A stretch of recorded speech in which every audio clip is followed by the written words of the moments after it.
Welcome back to another episode of the Goonery. We have a whole lot to discuss this week, Brandon. We haven't talked about wrestling in a while, and this weekend, Royal Rumble from Tampa, Florida, my favorite event of the year, if we're being honest. But before we get into that, we have to get to the basics. Shane Waldron hired as the offensive coordinator for the Chicago Bears. I like the hire. I know you like the hire. I'm very interested to see how this staff fills out, though.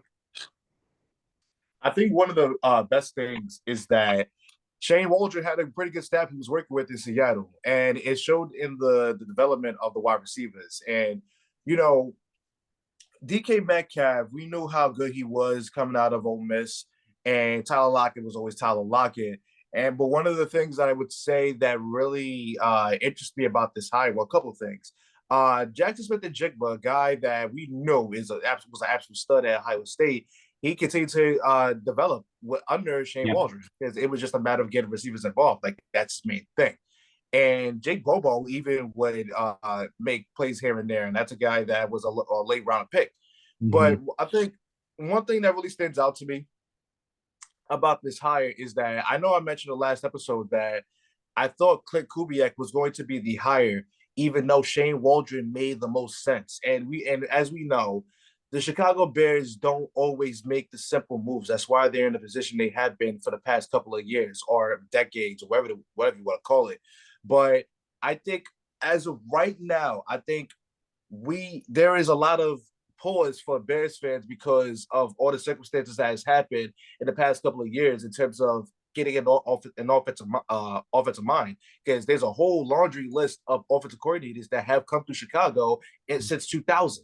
So I get why there's pause, but think about it like this. The Chicago Bears now have a guy who called plays for 2 years. The past offensive coordinators, they have been play called. They've called plays, but now it's going to be surrounded by a quarterback. Which quarterback will that be? We don't know yet. We have our predictions of who it could be, but at this moment we don't know which quarterback it will be. But the main thing is that no matter who the quarterback is, they both are going to fit under Shane Waldron. And I think that's the key part about this hiring, I think, is this is going to give Ryan Poles the opportunity to do whatever he wants. And I'm going to say it, probably not whatever Shane Waldron wants, but I don't think he was hired without being consulted on the quarterback situation. Oh, yeah.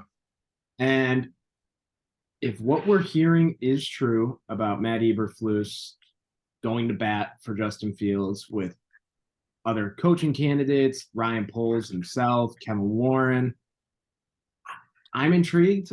Do I think that that's true? No. I mean, let's be real. That was probably just leaked to the media to drive up Fields' trade value. But just on the topic of that, Brandon, I've come to terms with the fact that the Chicago Bears quarterback will be Caleb Williams. And the fact that I even have to say come to terms, I don't like that, because he is a generational prospect. He is realistically the best pure quarterback prospect that has come out since Andrew Luck, probably. Mm-hmm. And here we are as Bears fans debating if Justin Fields should get another year when he has 6 games of over 225 passing yards in his entire career. And we keep saying he needs another elite receiver. He needs this offensive line to be a top 5, top 10 unit. If you need all that on top of a solid running game and DJ Moore, Cole Kmet, is he really the guy? I don't know. I love Justin Fields, the person. I think he's going to succeed wherever he goes away from here. But I've come to terms with the fact that I think he needs a change of scenery. And there's nothing wrong with that. No. And the fact is, it's like the scenario where you and your partner have been arguing a lot, and you kind of realize your relationship has run its course, and it's the old adage, if you love me, let me go. Yep. So I think at this point it has come to that with both of us because we were madly in love with the talent that Justin Fields has.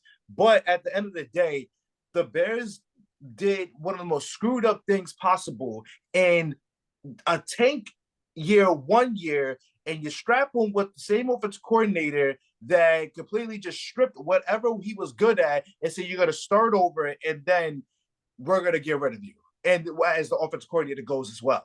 So listen, I do believe because it's hard for me to come to terms with me saying like, damn man, I like he needs a lot to be successful. But at the same time, two things. Number one, it's just the it was so blatantly obvious that the offensive system that Getty was running because a lot of the guys that was getting interviewed, Getty was the same system. It was just a matter of the execution of the system. And so, like, no, it's the same coaching tree. It's the same. It's literally the same thing. It's literally the same thing. And then with the second point, it's like, damn. I like both things can be true about Fields in terms of who he is as a quarterback. You can say that, he doesn't really move the needle, and then you can say he never had a chance to move the needle. But one thing is for certain is that right now, think about it like this: the Bears right now are in a position where they are coming off a 7-10 season, and they have a chance to get the top quarterback prospect. And a lot of the times when quarterbacks get drafted, they get drafted into shitty situations. Hence why what the reason is they're drafted number one. That to me right there is a lot of the selling point too, because if you put him in that situation where you're in ninth in cap space in the NFL, you already have guys that you could bring in. I'm sorry, like if you tell me we're going to have a chance at a generational talent with more talent coming in, sign me up. But one thing that is giving me pause is that me and you are hurt over Justin Fields not working out here, right? He got picked, was it 12th or 13th? I could be wrong. I believe it was 11th. Oh, it might have been 11th. Now, he got picked at 11. Regardless, he first round, 11th in the 2021 draft. I don't think even as divisive as Justin Fields has been to the fan base and the media, you don't see a single Bears fan trashing Justin Fields, and everyone wants Justin Fields the person. Everyone has, from the start, wanted the best for Justin Fields, wanted him to be good. You can't say that with quarterbacks of the Bears in the past, with either Mitch Trubisky, Jay Cutler, Kyle Orton, Rex Gross, and we could go on and on. Right. There was always a vendetta against these quarterbacks from a certain subsection of the fan base, and I don't think that has ever been the case with Justin Fields, and it sucks because I still firmly believe he's the most naturally gifted player the Bears have ever had in their franchise's history at the quarterback position. I agree. And it's just poor circumstances. It's just poor circumstances. And if what Mel Kiper Jr. is saying is even close to being true, that the Falcons are considering trading their first round pick, 8th overall pick for Justin Fields, well, goddamn, you do that. You don't even think twice. You don't, not at all. And at this point, who are we to doubt Ryan Poles and what he could do in terms of manipulating a trade? I mean, he's done it. He's done it before, and I am still going to say he will absolutely not get a first round pick for Justin Fields. I believe it until I see it. However, if he pulls that off, think about it. You're gonna have the first pick, 8th pick, and 9th pick. Which, granted, you know how great that would be, considering you can literally maneuver in the draft now out of that 9th pick or out of the 8th pick. That's a dream scenario right there. You easily get a second round pick back. But what I was going to say is we talk about Justin Fields, how much we were very firm that he was going to be the guy. He didn't turn out to be the guy. Imagine a first overall pick that we would do the same damn thing to. How could this franchise ever recover from that? If it doesn't work out with Caleb Williams, it never will. Never. Never. It never will. And that's all there is to it. And it's a shame we have to bring up that possibility because it is a possibility. Because it's the Bears. If it was any other franchise, I just don't even think we'd be worrying about this. Yeah. It's very, very, very frustrating, Brandon, and I know you know that. Yeah. And I don't think these next, what do we have? About 2.5 months till the draft or so. Yep.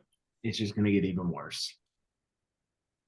That's why I just hope they get this trade, this inevitable trade out the way so we can just move on with our lives. That's all I want. Mm-hmm. Yeah. Speaking of moving on with lives, your guy, Jim Harbaugh, has officially become the head coach of the Los Angeles Chargers. And he gets to work with Justin Herbert. It's going to be real interesting to see if he still says J.J. McCarthy's the most naturally gifted quarterback he's ever worked with after having some time with Herbert. But as a Michigan fan, I know that we spoke briefly about this before the show, that you said you don't really feel anything about that. Yeah. And honestly, I get that. I get that from your perspective, I think, because he gave Michigan fans what he promised. It may have taken a little bit longer than some people would have liked, but it happened. It happened. Now, the interesting thing to ask Brandon is, do you think, I'm trying to phrase this correctly, is this just a one and done year for Michigan? Or does Sharon Moore, who is likely going to be the new head coach, I would think, I think you think the same, does he keep it rolling? And does it just turn Michigan back into the well-oiled machine that it was, is, and always should be? It's tough to say. Now, there is a large part of me that says the continuity between going from Jim Harbaugh to Sharon Moore is not that large of a drop off. And one thing that we have to keep into perspective is that Sharon Moore, on top of being one of the top assistants in college football, is also a hell of a recruiter. Like a lot of the guys that Michigan got was Sharon Moore. So that's one thing to keep in to perspective. But I'm going to be fair to Michigan because I don't think it's going to be a continued well-oiled machine. The reason I'm going to say that is because the schedule next season is not easy. I don't know if anyone has seen it, but you got Texas, you got Washington, you got Oregon, you got Ohio State, which Ohio State is probably going to buy their way into a championship. Congratulations. But Sharon Moore is going to have a lot on his plate. And I got to be honest with you. I know I'm not in the minority with when it comes to Michigan fans and how they feel about Sharon Moore. I feel like he is really good with the offensive line. But in terms of calling an offensive game, I'm not crazy about him. I'm going to be honest. I'm not crazy about him calling a football game. Because there were times, and specifically the Ohio State game, where I'm just like, man, trust your quarterback. I'm here to tell you about J.J. McCarthy. People like to shit on him a lot. And once draft time comes around, I'm going to have a lot to say about you guys, about you people in the media, you fans, talking about how J.J. McCarthy is just not a good quarterback. He's probably the best quarterback you're going to have maybe until Jaden Davis is going to be ready. That's a 5-star prospect. Yeah. But until he's ready, JJ's the best you're going to get. So why aren't you trusting him throwing the football? I know we're too tied to the whole ground and pound Michigan football, which granted it got us a national championship. I fully understand it. But guess what? Next year, you're not going to have the 10 of Blake Corbin, Donovan Edwards. You're going to have Donovan Edwards, and then there's going to be a list of guys going forward that you got to figure out and trust. So that to me is going to be my biggest fear about Sherrone Moore being a head coach. Can you trust your quarterback? Can you call a complete game and not coach Michigan out of football games? But if there's any guy that you would want taking over and you want to keep the continuity, he is the guy. But I would absolutely love he take the job to be a CEO and elevate somebody to be an offensive coordinator. Yeah. Yeah. So hypothetically speaking, if they decide to not go in the mode of continuity and bring in someone externally, who would be your dream hire right now? That's a realistic dream hire, I should say. I can't believe I'm going to say this. I think I'm getting a lot of pushback from this, but there was always one guy that I always banged the table for, only because he basically is the same coach as Jim Harbaugh, and he basically followed. He was the next guy in line. David Shaw is a perfect fit for Michigan, in my opinion. Now, granted, I understand that he is probably not going to be a guy that's going to be a heavy recruiter. He's not going to get the athletes there. But you know what? I still feel as if you get a big name like him to Michigan, I think players will want to play there. And I think it just kind of speaks to who is really out there, because Chris Kleiman, I think, would be a really good fit. Lance Leipold, what he's done with Kansas, I think.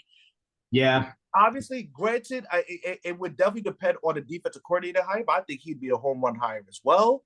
But those would be the three guys I would say. But if you want to keep the same philosophy there, David Shaw would be a perfect fit. I think that would be a great move. Honestly, that's a name I hadn't even considered, and that's a name I had not even thought about in a very long time until I saw last week that he interviewed for, I believe, the Chargers job. Which is crazy because, listen, I'm not saying that he's an elite coach, but why doesn't he have a job right now? That's kind of crazy to me. There is something very wrong with the fact that he is not coaching anywhere. Anywhere. And you would think he would be on TV right now. Yeah. Something. Yeah. But if I'm not mistaken, the last I heard, he's coaching high school football. But why in the hell did he get to a point where he's coaching high school football? Is my question. Yeah. Yeah. So hold on, I'm pulling up what I believe is. Oh no, that is not him. That is a different. Yeah, it does not make sense to me. But Jim Harbaugh, Justin Herbert, with all the talent they have on the offensive side of the football, they're going to make some noise next year. And I mean, Harbaugh does nothing but win anywhere he's ever been. 44-19 record in the NFL as a head coach. I mean, that speaks for itself. One of my friends, he just so happens to somehow be a Chargers and White Sox fan. It happens. It does. It does.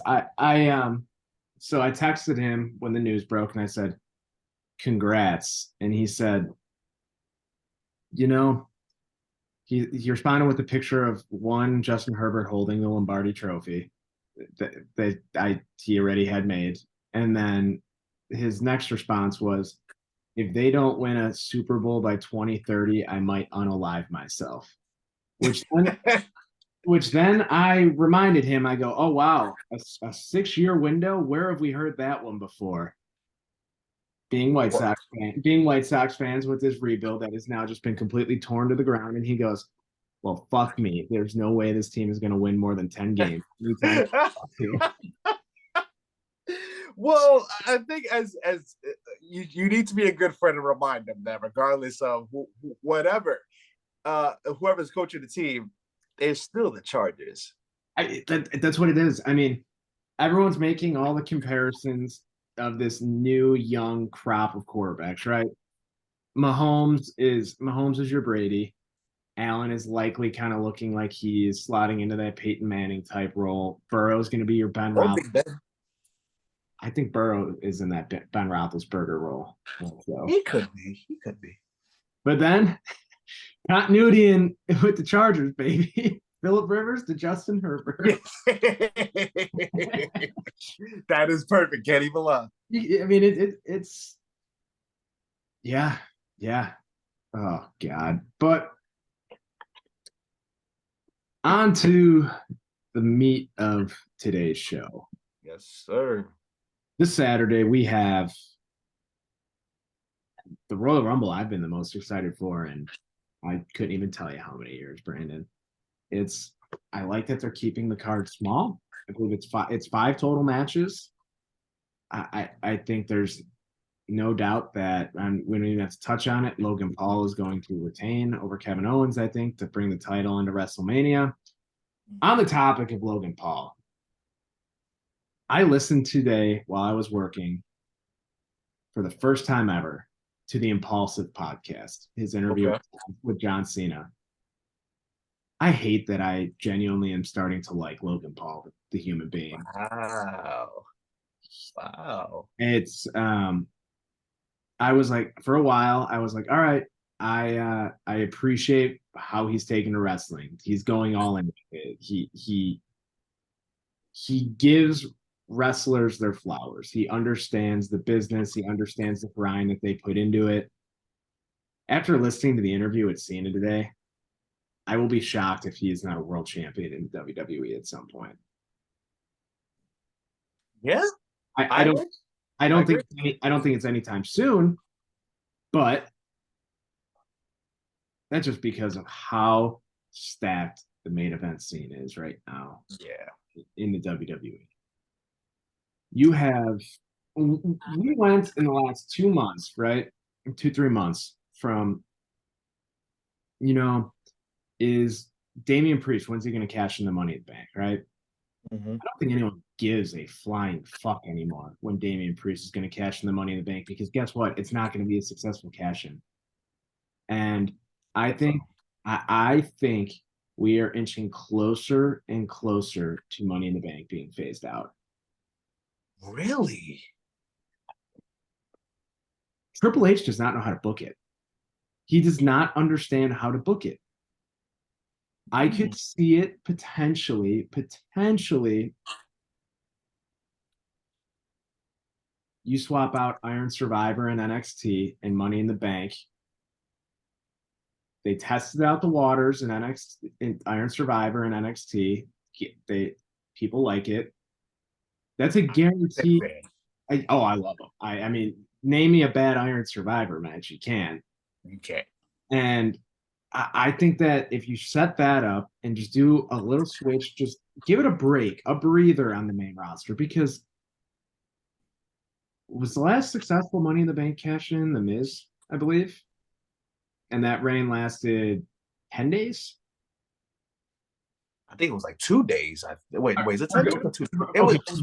Regardless, it was. Damn, what was the last successful one? I believe it was The Miz, because think about it.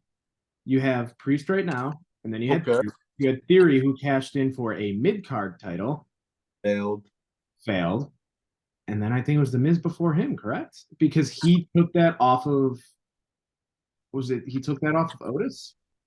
Drew. He took over Drew. Yes. What was the next year though? I'm like, I believe it was Otis. I think Otis was the previous year. Regardless, you see where we're getting with the Money in the Bank. Oh, Big E. Yes.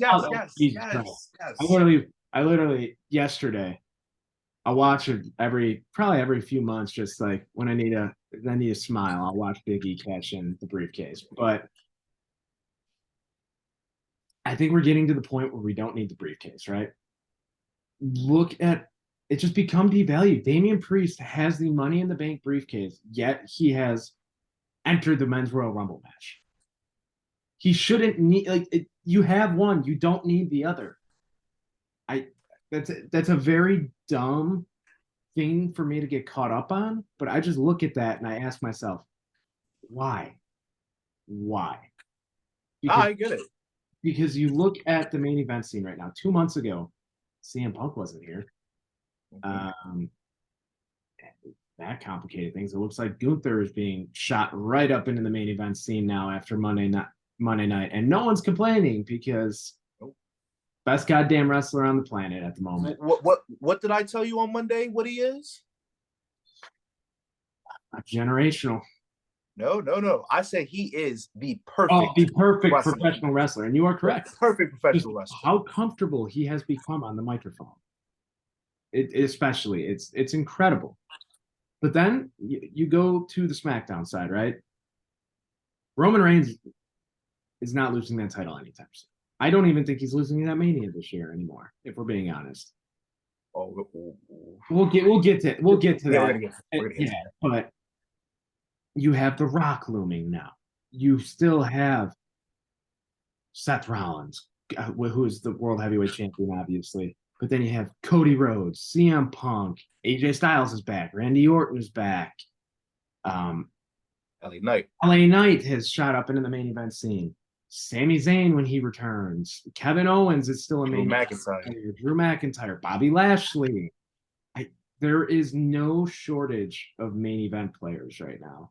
And that's what I think makes this Rumble so intriguing because, let's be honest, Roman is not losing the title in the Fatal 4-Way, right? He's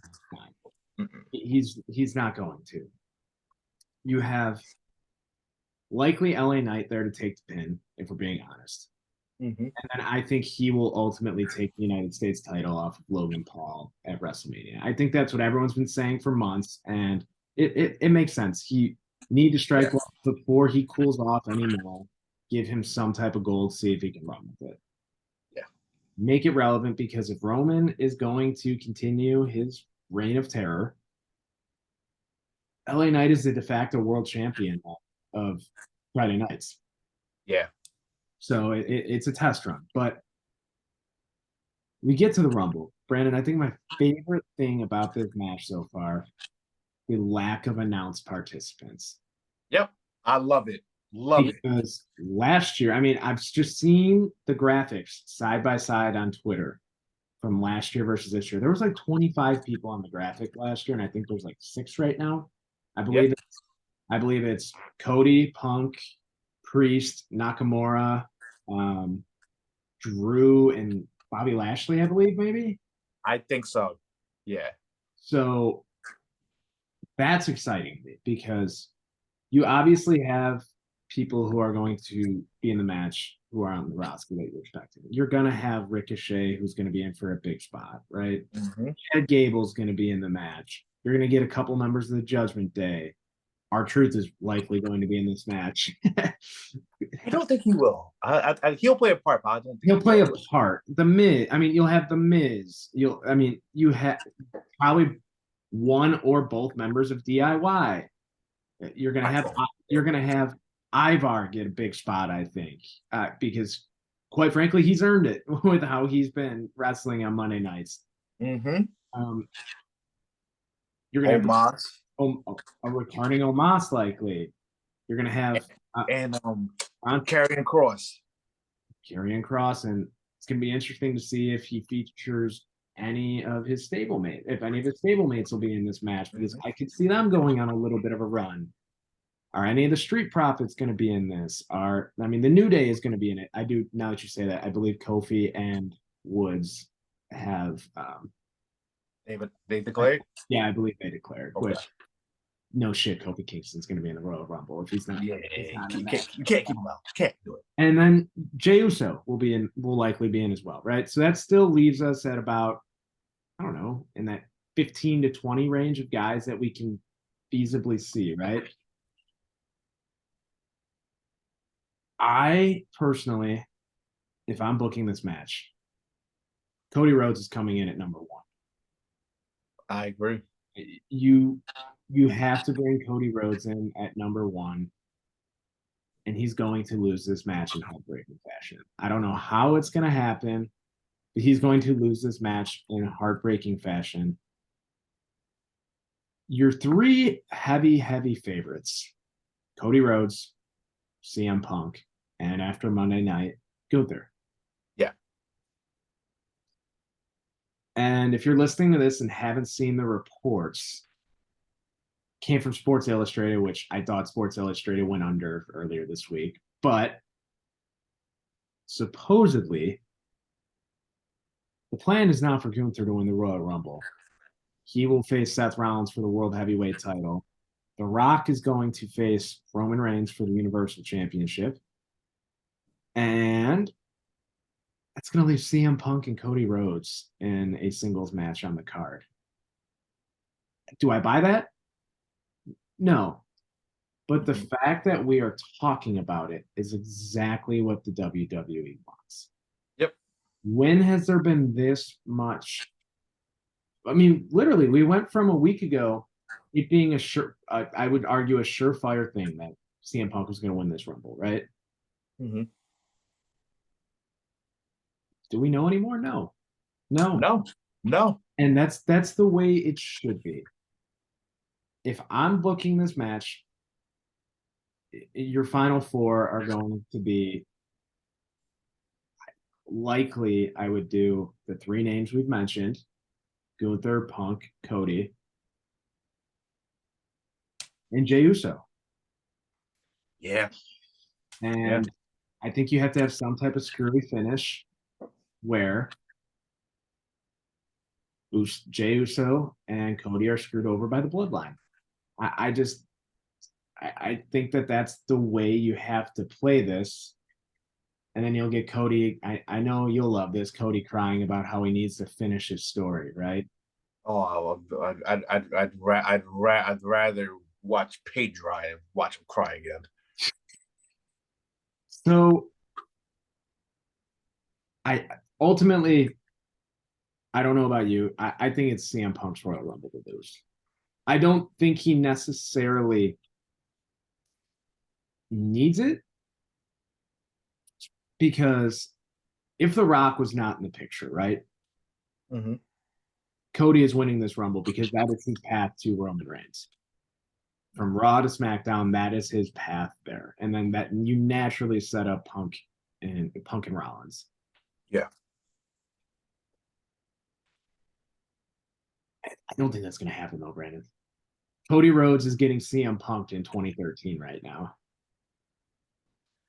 Oh, boy. So, listen. So I'm going to push back on something that you said. I actually think Punk needs to win this Royal Rumble. Because here's my thing. Legitimately, how many years are we going to get of CM Punk? And that to me is one of the biggest things. I felt as though they brought back CM Punk just for the sole reason of righting the wrongs that should have been righted right in 2014. Because granted, in 2014, if you were around and you knew Batista was going to win the Royal Rumble 2014, of course. But should he have been the guy to win the Royal Rumble in 2014? Probably not. So considering that, I think all Punk wants is one run, and he'll take a step back whenever after WrestleMania, maybe there is SummerSlam, wherever the case may be. I think that me personally, I think that's the way they're gonna go. Now, in terms of the reports, here's the thing. I see where the money is with a CM Punk Cody Rhodes match. I absolutely do. After that segment on Monday night, I think WWE sees it too. They absolutely do. But I'm gonna take it from the standpoint of a person who is a Cody fan. Which, by the way, if you're new to the show, I'm not. But I'm taking it from the perspective of a Cody fan. Why in the hell are we going to wait another year for him to finish a story that he's been talking about for 2 damn years? You know, here's the thing about WWE fans. they get tired and annoyed very, very fast. Wait, wrestling fans, not just WWE fans, wrestling fans, they get annoyed very easily. If you're gonna keep talking about finishing the story for 2 or 3 years, there's gonna be a point we don't care. We really don't care. And the thing is, we saw this build as damn. If it's not going to be this year, it's going to be next year. Mm-hmm. What would Cody Rhodes gain out of being CM Punk? What role does CM Punk play into Cody Rhodes' story? I'm going to answer that for you. Nothing. Absolutely nothing. Hear me out. Hear me out. The WWE has made it pretty clear, as has Cody, that they want him and he wants to be the face of the company, right? Absolutely. If he's not in a spot, he's never going to go over The Rock. It doesn't matter. If The Rock comes back and says that he wants a championship match at WrestleMania, guess what? The Rock is getting it, because know your role and shut your mouth. But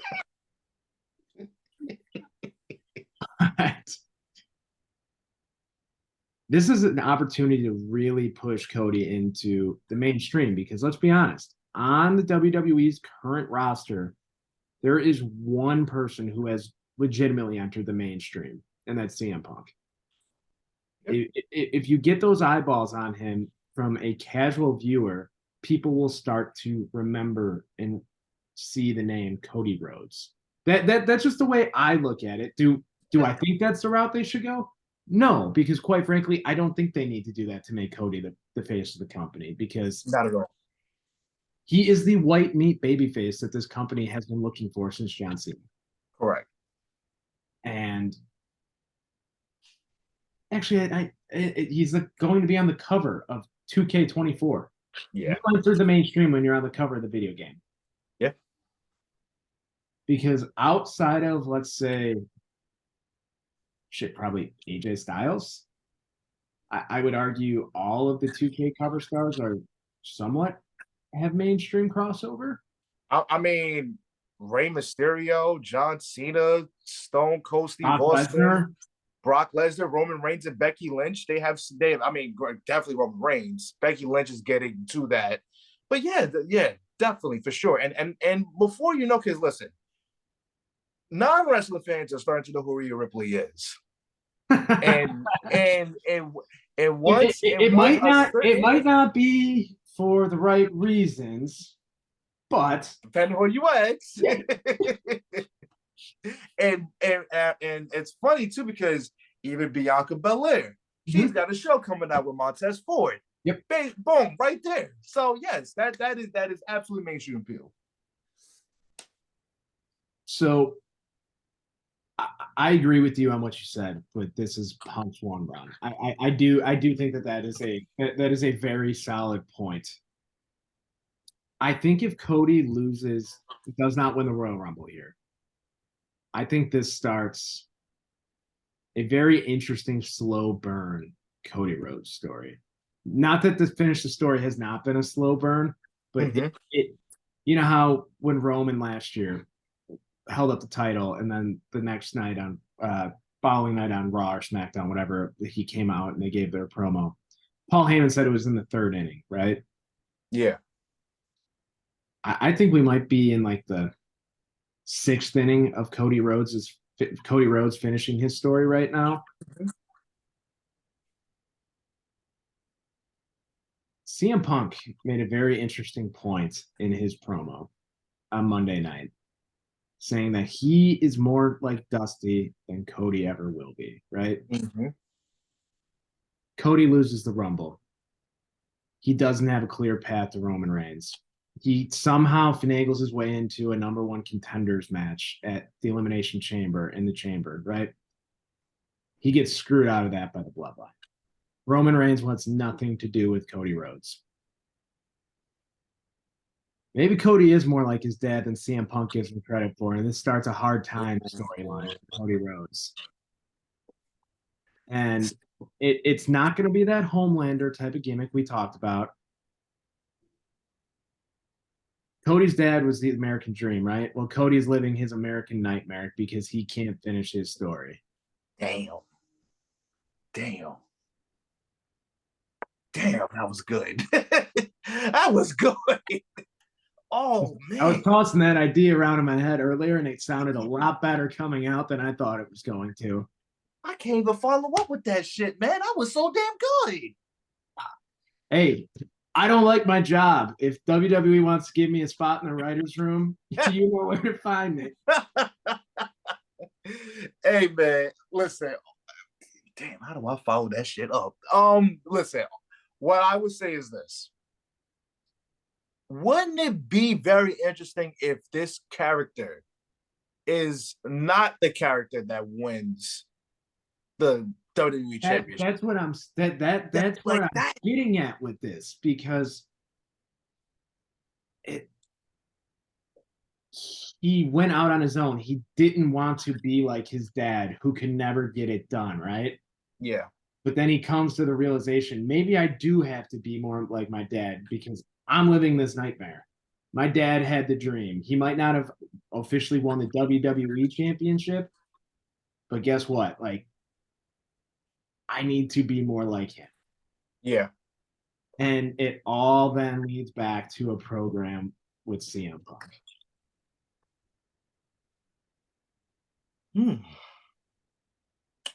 I think you have I think you have gotten me on board with him not going for Roman at WrestleMania.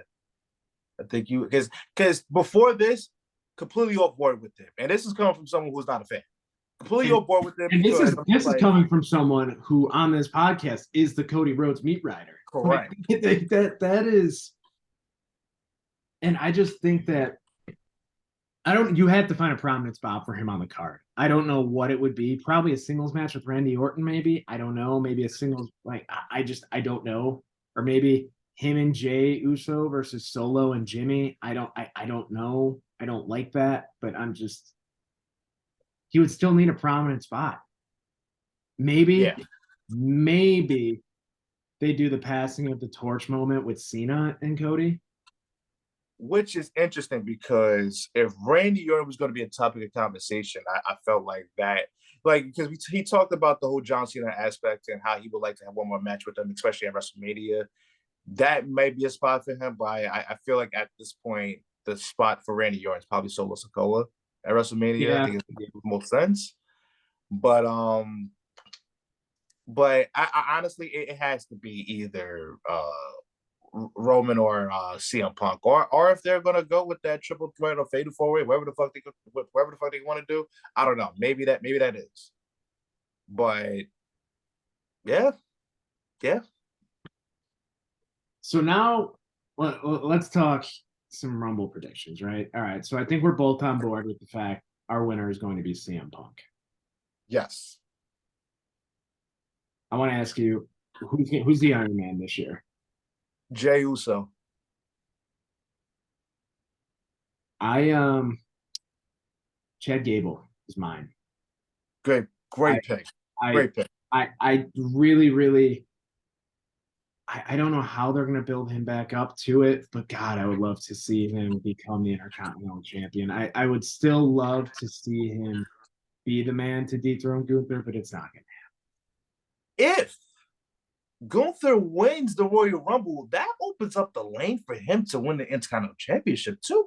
You think Granted, be a multi-man pilot is like how they did with Bobby Lashley when he got his championship run and how he didn't get pinned for the United States Championship. Mm-hmm. That's how you kickstarted. Do you bring back the Intercontinental title ladder match at WrestleMania? You could do that. I think that would probably be the best way to get everybody on the card. Or do you there's an Elimination Chamber match in Australia. Last time we had an Elimination Chamber match for a mid-card championship, it was one of the best matches of the year. So, I mean, I'm not against it at all. Yeah. All right. So we're a different page on our Iron Man, but I'd be happy with either of them. It might be Cody Rhodes too. I mean, let's be honest. Oh yeah, because he'll probably be number one, and yeah. Most eliminations this year. I'm going Gunther. I'm going Drew McIntyre. That's a good pick. That's a good pick. It was either one or the other for me. So yeah, And that's a good one. I think that with all reports of the fact that Drew has not re-signed a contract yet, I think they're gonna really start to try mending those fences. I mean, not because Drew McIntyre is just such an interesting case to me because he carried that company on his back during the Thunder. Yes. Yes. And how has he been rewarded with that since things have resumed back to how they were before? He can't win the big one. He Yeah. can't win the big one, and I love what they're doing with his character as he's just slowly devolving into madness. He's just a realist. I mean, he's real, but at the same time, he's going crazy. And I love that storyline. If it's not one of those two, though, I could see it being Karrion Kross. I because as a guy who is absolutely bored to tears with anything Karrion Kross does, I can't stand him, but he stinks to me. Like genuinely, he sucks. Like Adam Cole's right. But Triple H has a hard on for him, so for whatever reason. But you know who's somebody that I absolutely think will be in a Rumble that I think will make a not have the most eliminations, but can be close to it. Braun Breaker. That because I mean that is the perfect time to introduce him to the main roster, right? I mean, absolutely. What's he gonna do? Win the Dusty Cup with Baron Corbin? I also think this is a good time. Which I don't hate. No, I don't either. But I also think this is the time to bring Baron Corbin back to the main roster. Not now. Maybe after Mania. After Mania, fair. Yeah. Fair. But his NXT work has been pretty damn good. But I mean, great. That's that you expect from Baron Corbin. Anyone who says otherwise is a liar. It's a liar. Baron Corbin is I'll put him as a top 10 most reliable worker in that entire company. Arguably the best thing. Yeah. He's going, I'll say this. He is this generation's Miz. He will have a job as long as he wants with the WWE. Absolutely. Yeah, I would love to see Braun Breaker though. I would love that. I want to ask any surprise heel or face turns you see coming.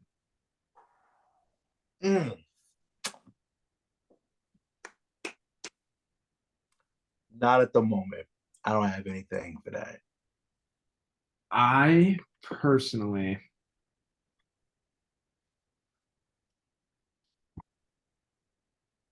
call me crazy. I could see this start to be the beginning of the end for Imperium. Oh, you know what? I was actually thinking. Remember that Rumble? I think it was 2010, 2011. Mm-hmm. That CM Punk Nexus run until John Cena slowed them down. I think we're trending towards that kind of Rumble for Imperium. But if not, that was kind of what I was going towards, where I could see Gunther just then finally snapping on Kaiser and Vinci, and they've had enough. I think Kaiser's gonna get a good run in the Rumble too. Dude, Kaiser is so goddamn good. And I'm telling you, this year, he's gonna be in a running for a mid-card title. Like you can tell just by the mean streak they're having him on right now, he's going to be in a running for a mid-card championship. They really like him. You can tell. I mean, why wouldn't you? He's the total package. Well, he is. He's the total. I mean, Vinci's the real fucking outlier in that group. It would be and it's not even that he's a bad worker, but goddamn, when you have two total packages. Yeah. So I could see that happening, but then I'm gonna ask 3 surprise returns. 3 surprise returns. So this isn't just it's not just for men's and women's, right? Or is it just no, yeah. Because we're gonna see Liv Morgan 420 make a return for sure. Absolutely.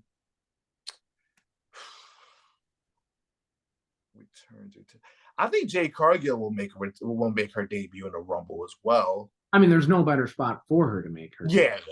Like she might be threatening that elimination record. Yeah. But a return. I feel like there'll be some wrestler that will make his return. Maybe that was wrestling. I don't know. That's the only two I can think of right now. But you know what? It's good that I'm actually have no idea. Mm-hmm. That's pretty damn good. So in terms of returns on my end, I think that there are two very. I'm not counting Sami Zayn's as a return. It's been a month. Yeah. I'm not counting that. I think we're going to see the return of Sheamus. Yes, duh. That was the name I was looking for. That was the name. And I think what we're going to end up seeing is a Sheamus Drew McIntyre match at Mania. A singles match between those two. Because I was going to go to route of Drew and Sami Zayn. But that works too. I could also see that. Just on the note of Sheamus, I would pop so goddamn hard if he came out to his old theme. Now that the Brawling Brutes are done. Yeah. I think we're gonna get that. I really do.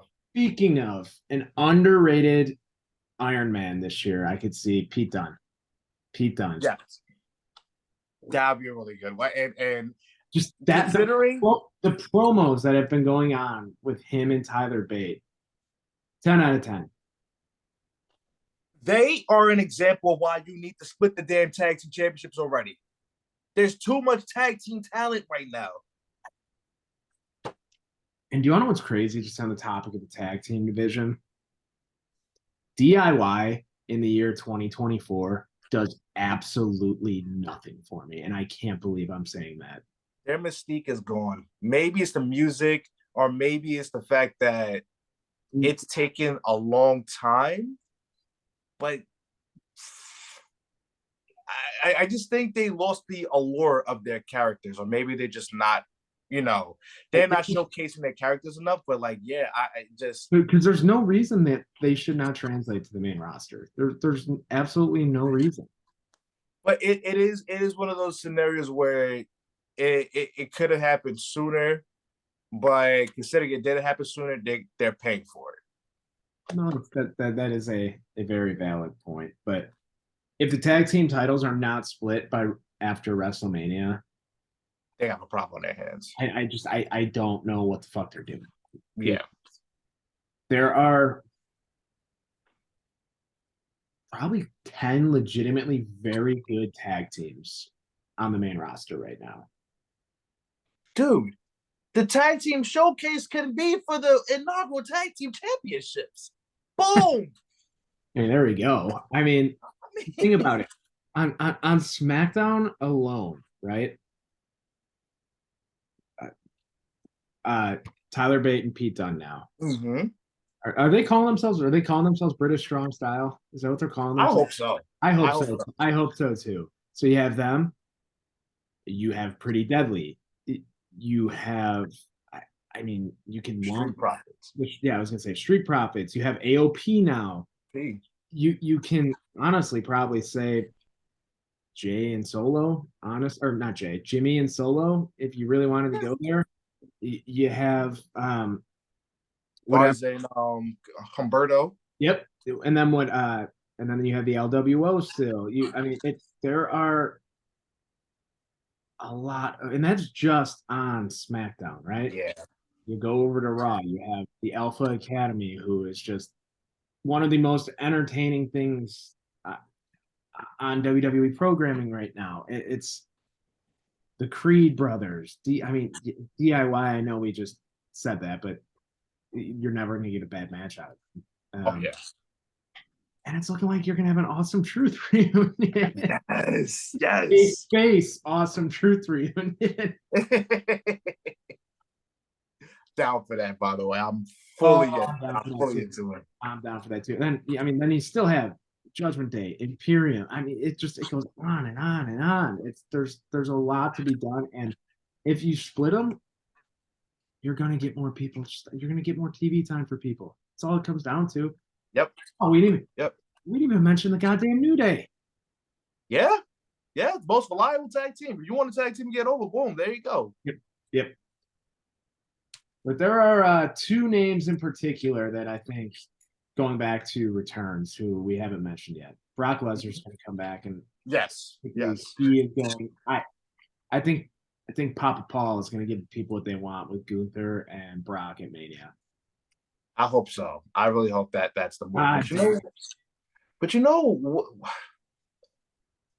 a match that I didn't know I wanted, but I feel like it would be an absolute banger. Sheamus and Brock would be beautiful, man. Oh, I've always wanted that. I have always wanted that. Oh my gosh! Like I think I literally just thought about it right now. I'm like, damn. Hey, that match with him. I mean, granted, if Brock can have a match with all due respect to Omos, if he can have a match with Omos at WrestleMania. Let's not Homo sapiens stand up. Hey, I'm one of them, but I still say with all due respect. but yeah, if it's not going there, please do Sheamus. I will love it. That would be great. And there's one name who I think is going to come back. I'm not even going to mention Andrade. I know that's another name. I do think he'll be back. I don't know if it's going to be at the Rumble. The indie god, Matt Cardona, is coming home. And it's not going to be as Zack Ryder. It is not going to be as Zack Ryder. It's going to be as Matt Cardona. He'll use the Zack Ryder theme music to get that pop, absolutely. Mm-hmm. But it's going to be Matt Cardona. And I think he is going to go on a big run in this Rumble. And I got to be honest with you, I would not give two shits. I know. I know you don't. I just think, like, right now with where he's at, what else does he have left to accomplish on the independent scene? And that's nothing, quite frankly. His best friends are in the WWE. His wife is in the WWE. It's just, if not now, when? Like that's what I say. I agree. Like, because he can come back. I don't know if he'll ever be a world champion in the WWE, but he will be. I don't know what he's gonna do if he comes back. What's that? He's gonna slide into the Dolph Ziggler role. You know what? I don't hate it for him. You know what? Right now, what he could do is literally fill that Miz and Maurice role from a couple years ago. Yeah. Because Chelsea Green is one of people don't talk about it, but she is one of the best characters on TV. Chelsea Green is incredible. She is incredible. Like her with Matt. Her Karen gimmick that she plays with Adam Pearce. It's so fucking good. And it shouldn't be good because it's so fucking stupid, but she makes it work. Yeah, she makes the character for sure. Speaking of Chelsea Green, I think they're going to start putting some respect on her name. I think it's going to be fluky, but I think she's going to be the Iron Woman in this match this year. She's definitely the candidate to slide out the ring and come back in to eliminate someone of prominence. Bingo. And then when they talk, and then she runs with the gimmick of she was in the Royal Rumble the longest out of anyone this year. Bingo. Yep. There it is. Yep. Fits like a glove. But I do want to ask, because we talk about a lot about the men's, but this is what makes this Royal Rumble so great, is that even with the women, you have absolutely no idea. And there are, I personally think, 3 main people who I think can win this match this year. I think it's Becky Lynch. Mm-hmm. I think it's Bayley, who I hope wins. And then, unfortunately, Nia Jax. I knew it, yeah. It's true. I mean, I'll give all my flowers to Nia Jax. Her run this time around, much, much better. I agree with that. Do I enjoy watching her on my TV? Absolutely not. But I'll give respect where it's due. They're building her up as What she should be. Yeah, the irresistible force. I mean, like it's finally living up to that that original gimmick. Yeah. And I mean, they showcased it on Raw for a reason. Those are the three front runners. Mm-hmm. Those are the three front runners. And I think the most intriguing story you can tell is with Bayley. Because similarly to like I kind of said earlier with CM Punk, where I don't necessarily think he needs to win the Rumble, but he should. Becky Lynch does not need to win the Royal Rumble to set up the program with Rhea Ripley. Nope. Nope. Not at all. And Bayley, Io Sky, they've been planting the seeds of damage control breaking for 6 months now. Yeah. Probably 6 months. Yeah. And I just think it would be perfect and the perfect time to bring back a babyface Bayley. With that being said, does one Sasha Banks show up on Saturday? I don't think so. Okay. I don't think so. But this is me Sting taking off his Sting mask. I think Mercedes Moné does. Okay. Because I think this is inevitable.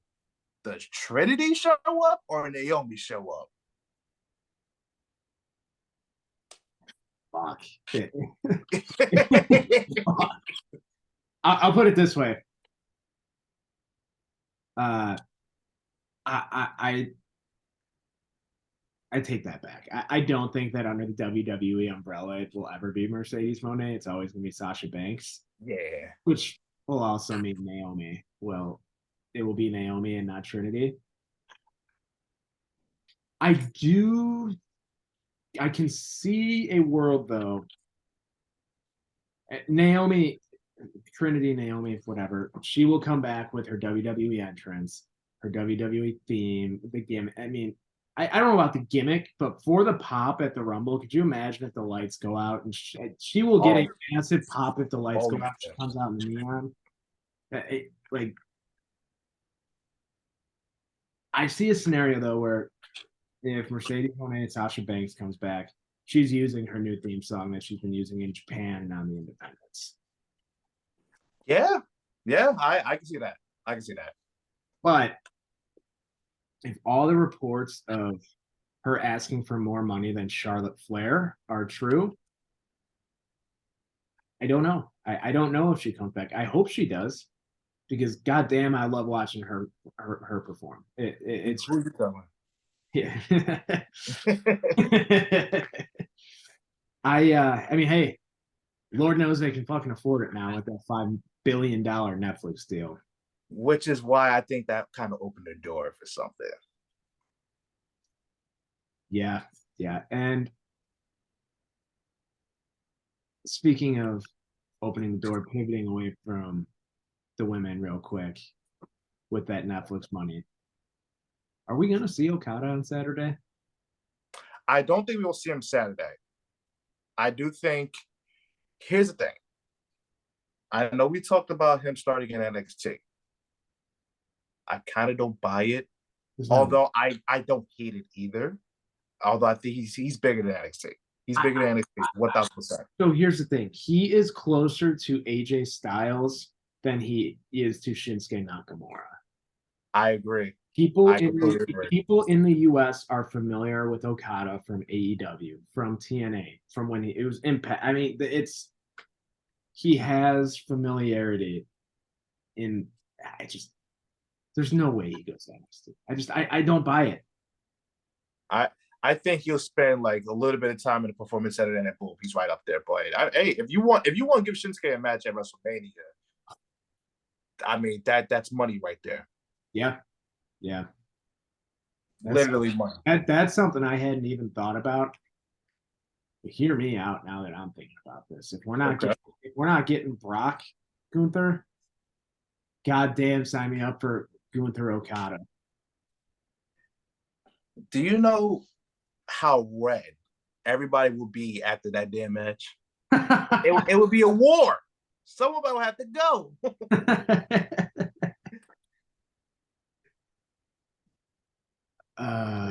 I like it though. I will like it. Oh yeah. So, Brandon, who's your women's Royal Rumble prediction? Oh, damn. And let's real quick.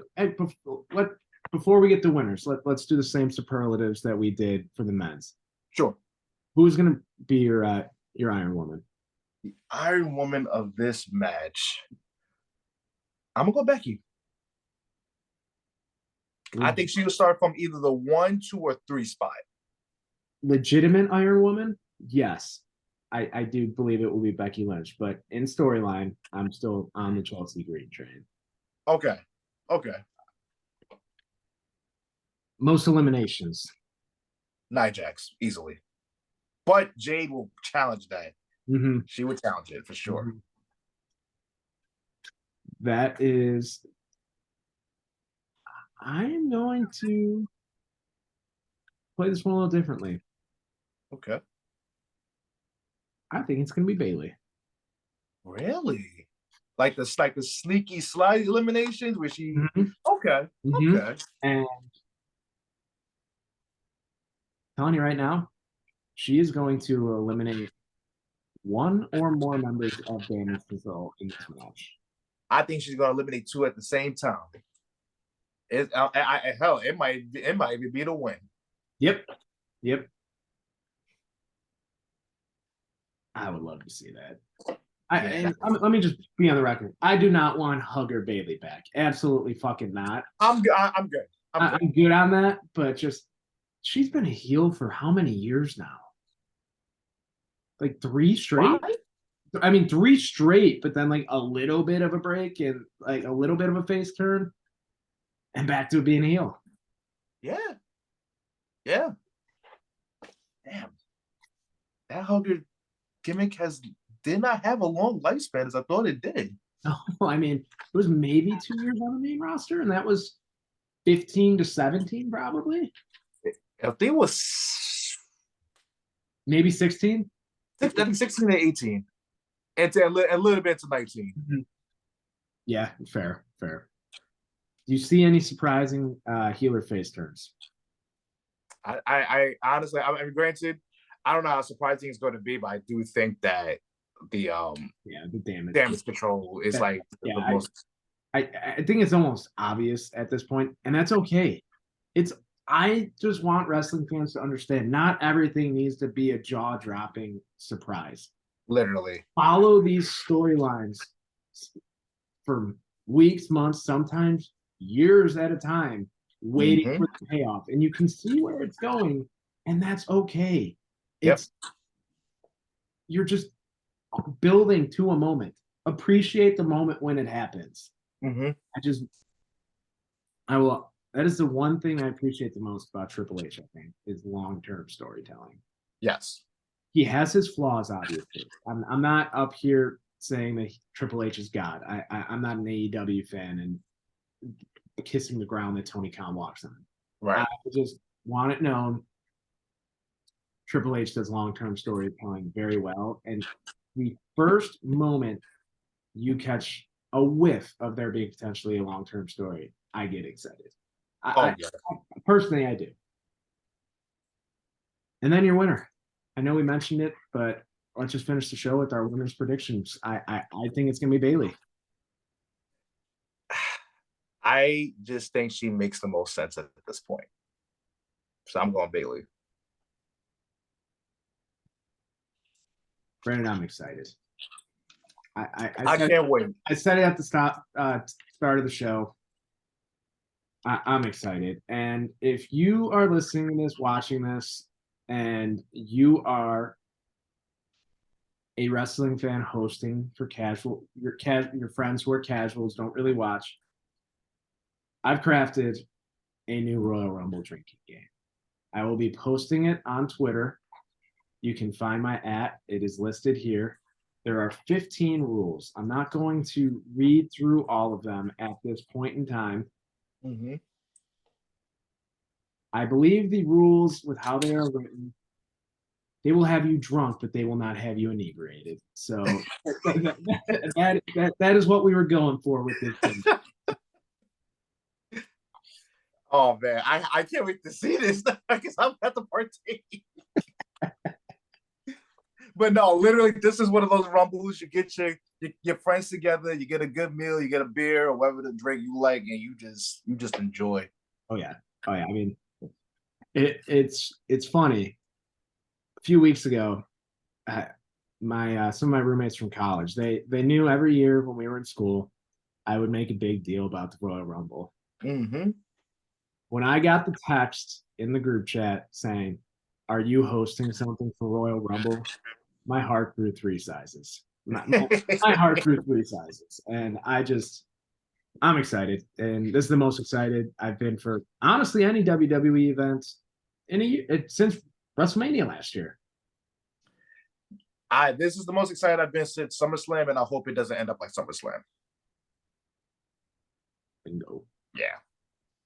But with that being said, thank you for listening to this show. I know it was a little bit longer than usual. Don't forget to like, share, subscribe, comment your predictions. Hit us up on Twitter with what you think is going to happen, and we will talk Fallout next week. Thank you.